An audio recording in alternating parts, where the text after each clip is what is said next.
ये जो किस्सा है पूरा राजेंद्र गुड़ा, इसमें जैसे इतनी आसानी से कहा जा रहा है कि आप चले जाएंगे बसपा में और वहां टिकट ले लेंगे और वहां से चुनाव लड़ेंगे। ये स्क्रिप्ट इतनी आसान है, तो राजेंद्र गुड़ा खुद ही ये स्क्रिप्ट लिख रहे हैं या उनको कोई प्रेरणा मिल रही है कहीं से कि भाई ऐसा ऐसा करो? क्योंकि ये तो साफ दिख रहा है कि उनके अपनी जो महत्वाकांक्षा है उसके आगे कुछ नहीं है। और जो अभी विजय जी ने, अनिल जी ने कहा कि राजेंद्र गुड़ा तो इससे अपना चुनाव जीतने का इंतजाम कर लेंगे, लेकिन अशोक गहलोत को भी मैंने देखा जो प्रेस कॉन्फ्रेंस कर रहे थे, जिसमें उनसे सवाल पूछा गया गुड़ा के बारे में, थोड़ा सोच विचार के जवाब देते हुए दिखे, जबकि ये बहुत सीधा जवाब देने वाला मामला था। वो क्या डिफेंसिव में दिख रहे हैं? क्या अशोक गहलोत को खुद नहीं सोचना चाहिए कि ये नौबत कैसे आ गई कि हम मणिपुर पे बात करें? और इन दिनों आपने ध्यान दिया हो तो राजस्थान की तरह तरह की चीजें, वहां के अपराध के मामले, वहां के सामाजिक झगड़े के विद्वेष के मामले काफी नेशनल मीडिया में हाईलाइट होते हैं कि देखिए राजस्थान में ये हो रहा है, आप लोग मणिपुर की बात क्यों कर रहे हैं? यहाँ तक कि खुद प्रधानमंत्री ने जिन राज्यों का नाम लिया उनमें राजस्थान शामिल था। उन्होंने कहा छत्तीसगढ़ और राजस्थान और मणिपुर के मुख्यमंत्री, मुझे उम्मीद है ऐसा ऐसा करेंगे। तो क्या अशोक गहलोत को थोड़ा और सावधानी के साथ नहीं चलना चाहिए?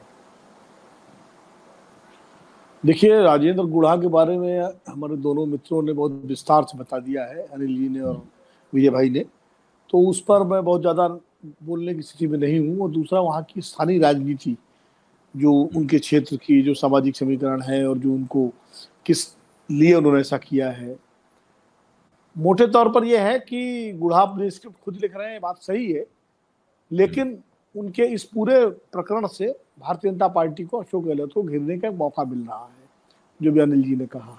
अब कितना घेर पाएंगे कितना नहीं घेर पाएंगे अलग बात है, लेकिन एक मुद्दा उन्होंने पकड़ा दिया बीजेपी को। तो कहीं ना कहीं हो सकता है इस स्क्रिप्ट के पीछे कलम गुड़ा जी की हो, स्याही शायद बीजेपी की हो। तो ये भी हो सकता है कि लिख तो गुड़ा जी खुद रहे हो, लेकिन स्याही सप्लाई जो है इंक की वो बीजेपी की तरफ से आ रही है। क्योंकि जाहिर है जिस तरह से पिछले, देखिए राजस्थान को लेकर के हम सब जानते हैं कि भाई वहाँ एक परंपरा है पिछले कई वर्षों से कि दोबारा सरकार रिपीट नहीं होती।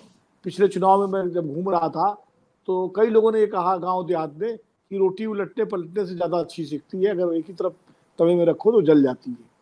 तो ये हम लोग कहते थे, और पिछले 7-8 महीने पहले ये लग रहा था कि राजस्थान में बीजेपी का आना तय है और कांग्रेस का जाना तय है।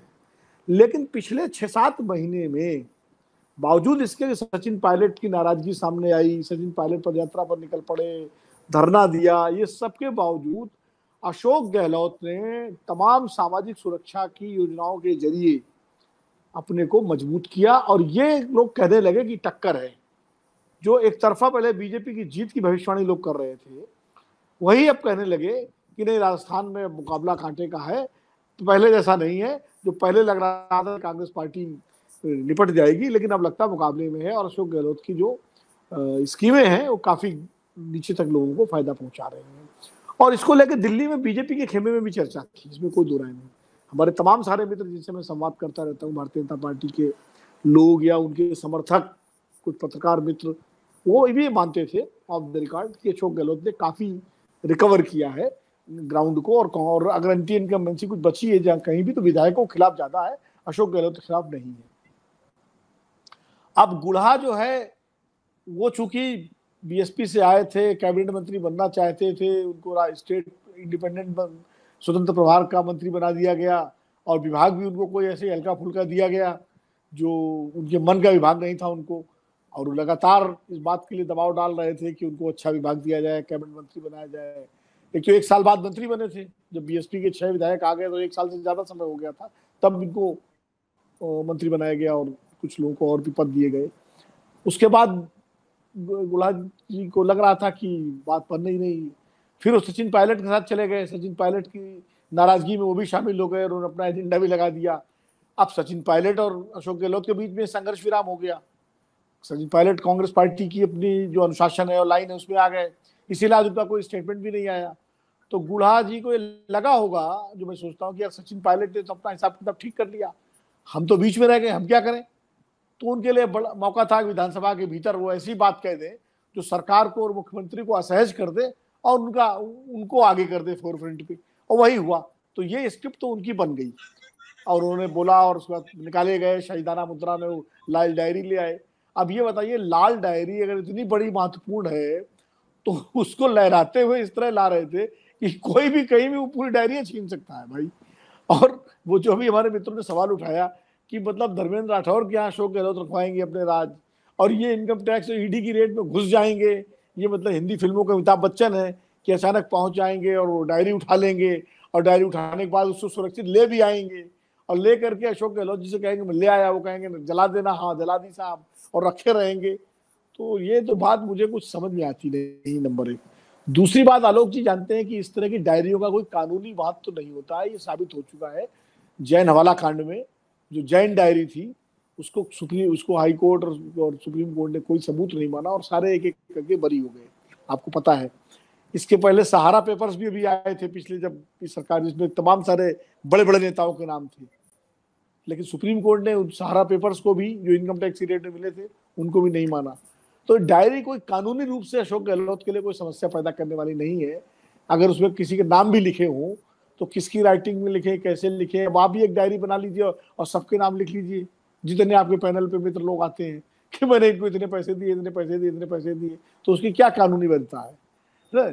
तो कुल मिलाकर के इस तरह की जो है उसकी कोई, हाँ परसेप्शन के लेवल पर कि भाई बीजेपी को एक मुद्दा मिल गया, एक तो महिला सुरक्षा वाले मामले में जिस तरह राजस्थान को लेकर मणिपुर से अपना बचाव करना चाहिए, राजस्थान उनका कवच बन गया, राजस्थान और छत्तीसगढ़, उस कवच का इस्तेमाल मणिपुर को लेकर के जो हमले हो रहे हैं उससे बचाव करने के लिए दिल्ली से, जयपुर से लेकर दिल्ली तक जो है उसकी गूंज है।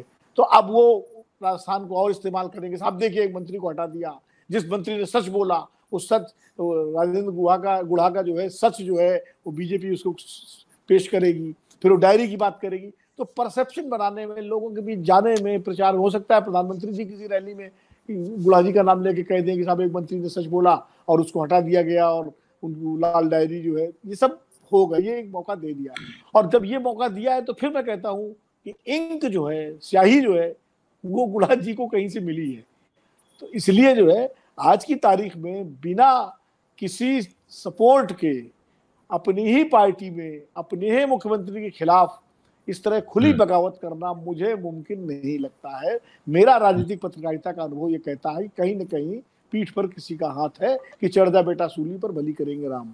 तो इसलिए जो है अब वो कितना आगे तक उनको समर्थन मिलता है वो गुण दोष के हिसाब से गुढ़ा जी भी सोचेंगे, भारतीय जनता पार्टी भी सोचेगी। तो ये तो उनकी कहानी है, लेकिन निश्चित रूप से अशोक गहलोत को इसमें थोड़ा सा प्रोएक्टिव होकर के कुछ ऐसे कदम उठाने पड़ेंगे जिससे ये परसेप्शन जो है, ये जो उनके खिलाफ बनाने की कोशिश बीजेपी करेगी, उसका वो मुकाबला कर सके, काउंटर कर सके। और उसका एक ही तरीका है कि अगर राजस्थान की चर्चा महिलाओं के विरुद्ध अपराधों को लेकर के एनसीआरबी की रिपोर्ट को लेकर के हो सकती है, तो राजस्थान की चर्चा अशोक गहलोत की जो कल्याणकारी योजनाएं हैं उनको लेकर क्यों नहीं हो सकती। इसका इंतजाम अशोक गहलोत को एक नेता के रूप में करना चाहिए कि अगर बीजेपी वो नैरेटिव चलाए तो वो अपना जो उनका नैरेटिव है कल्याण, तो वो चाहे चिरंजीवी योजना हो, चाहे सस्ते गैस सिलेंडर की योजना हो। अभी खबर आ रही है कि शायद शिवराज सिंह चौहान भी 500 रुपए में गैस सिलेंडर देने की कोई स्कीम अनाउंस कर सकते हैं आने वाले समय में, वो भी अशोक गहलोत से प्रेरणा लेकर के कुछ कर सकते हैं।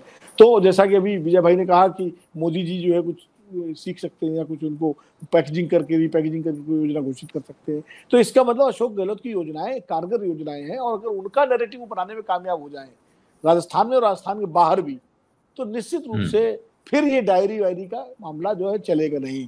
लेकिन अगर वो उसको डिफेंसिव हो गए और डायरी पर ही ज्यादा चले गए, उन्हीं की पीछ पे सफाई देने में उन्होंने टाइम लगा दिया, तब दिक्कत होगी, फिर वो डायरी की चर्चा होगी। तो इसलिए ये मुझे लगता है अशोक गहलोत जी के राजनीतिक चातुर्य और कौशल पर निर्भर करेगा आगे का नैरेटिव कांग्रेस पार्टी क्या बनाती है और बीजेपी क्या बनाती है। सत्य हिंदी का ऐप डाउनलोड करें गूगल प्ले स्टोर पर।